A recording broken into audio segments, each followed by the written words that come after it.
Saudi आउँदै हुनुहुन्छ भने सावधान रहनुहोला र मेरो आग्रह के छ भने तपाईहरू इलिगल वेमा कहिले पनि नआउनुहोला।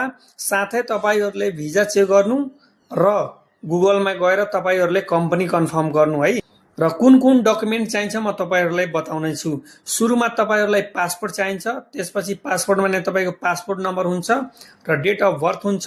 साथै तपाईहरूले भिजा एप्लाईको लागि भिजा अफिस जानुहुन्छ काठमाडौँमा, त्यहाँ तपाईहरूले डकुमेन्ट पाउनुहुन्छ। त्यो सबै डकुमेन्टको फोटो खिचेर राख्ने, किनभने तपाईहरूले भिजा चेक गर्दाखेरि तपाईहरूलाई केही नम्बर चाहिन्छ र तपाईँको passport number, date of birth र त्यसमा स्टिकर नम्बर हुन्छ र एप्लिकेसन आइडी नम्बर हुन्छ। त्यो सबै नम्बर लाग्छ अनि तपाईहरूले मात्र अनलाइन चेक भिजा गर्न सक्नुहुन्छ। यदि तपाईहरूलाई आउँदैन भने साइबरमा गएर तपाईहरूले पैसा तिरेर चेक गर्नुहुन्छ।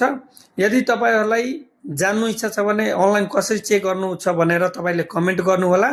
म तपाईहरुको लागि एउटा सानो भिडियो बनाउने छु। साथै यो भिडियोलाई सबैमा शेयर गर्नुस्। जय मधेस, जय नेपाल।